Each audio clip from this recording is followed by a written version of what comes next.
Two identical pit stops, separated by just 0.3 seconds, can mean the difference between a podium finish and a lonely 10th place. On broadcast, they look the same. Tyres off, tyres on, driver gone.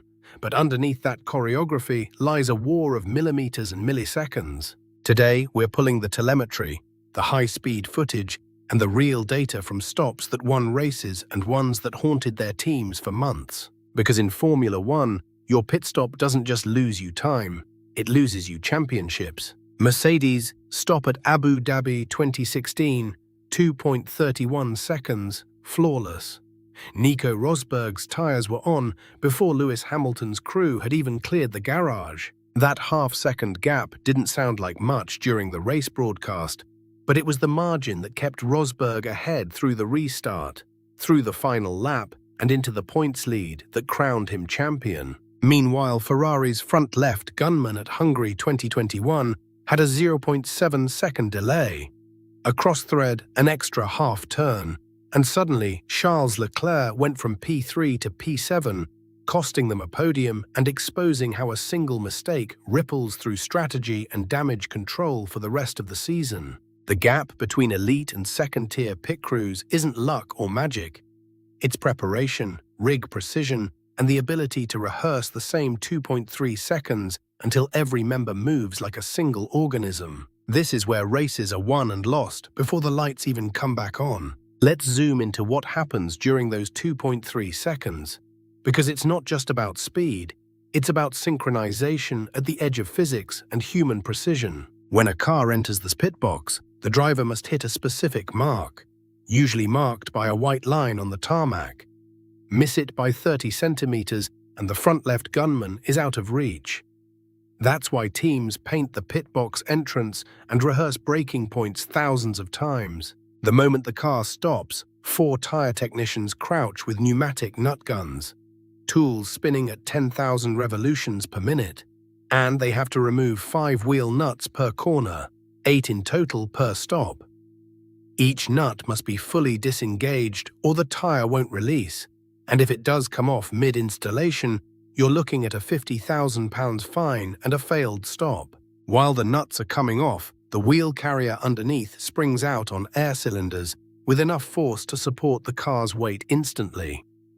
If the timing is even 50 milliseconds late, the jacks hold weight longer than they should and the car can't be lowered. Then comes the tire itself, a fresh rubber compound at room temperature, placed on a hub that's still radiating heat from 90 laps of 320 km/h cornering.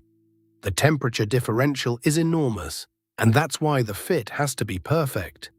If the bead, the edge of the tire, doesn't seat flush, vibration builds up and the driver feels drag. The difference between a 2.3-second stop and a 2.6-second stop comes down to micro margins. Jacks that activate 30 milliseconds earlier because the crew chief timed the pressure calibration correctly last night.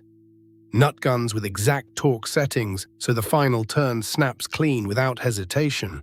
And tire changers who've rehearsed their hand placement so many times, their muscle memory is infallible. A 0.3-second loss doesn't sound catastrophic, but across 50 laps of a Grand Prix, when pit strategies are fought down to 0.05-second margins, that half-second becomes a position lost, a strategy undermined, and a championship dream slipping away before you even leave the pit lane. Let's look at where these margins actually decided races. Abu Dhabi 2016, Lewis Hamilton and Nico Rosberg were locked in a battle that would determine the championship. Rosberg's pit stop in the final stint clocked 2.4 seconds. Hamilton's was 2.7 seconds.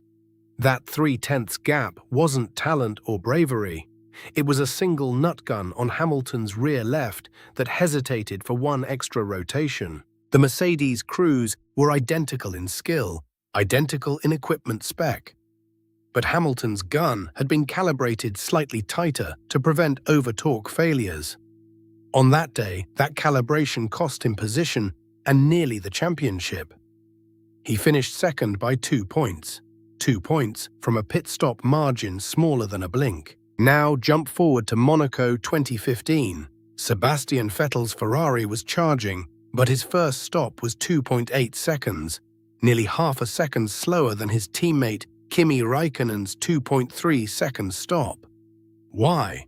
Vettel's crew positioned one-wheel technician 20 centimeters too far forward because they'd changed their pit box setup that morning without a full crew drill. That technician couldn't reach the tire bead properly, and the wheel took an extra 0.4 seconds to seat. Vettel dropped position that he never recovered. The lesson cut deep. Pit stop speed isn't choreography, it's ballistics. Every centimeter of spacing, every millisecond of jack timing, every pressure setting compounds into the difference between a champion and a contender left behind in the pit lane. And that's exactly why the teams winning championships aren't the ones with the fastest single stops. They're the ones with the most consistent stops.